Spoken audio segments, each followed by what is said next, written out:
À Biarritz, capitale française du surf, c'est un G7 sans vague qui s'est achevé lundi soir. Les dirigeants ont affiché une rare unité.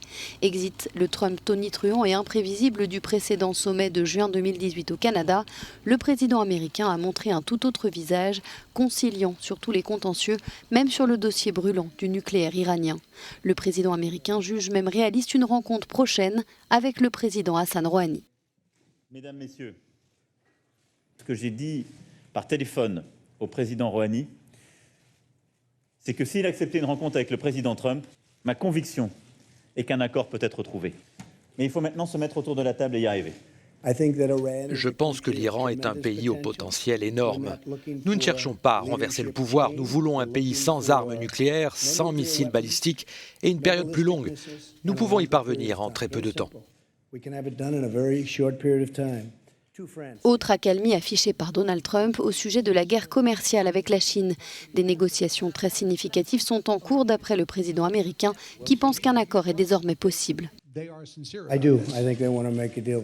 Le vice-président chinois a déclaré qu'il voulait qu'un accord soit conclu dans des conditions calmes. Et il a utilisé le mot calme. Je suis d'accord avec lui sur ce point. La Chine a été durement touchée ces derniers mois par la perte de plus de 3 millions d'emplois. Et ça pourrait bientôt être beaucoup plus que ça.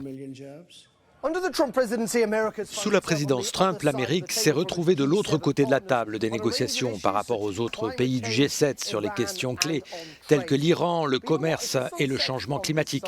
Mais ce sommet semble avoir changé l'atmosphère.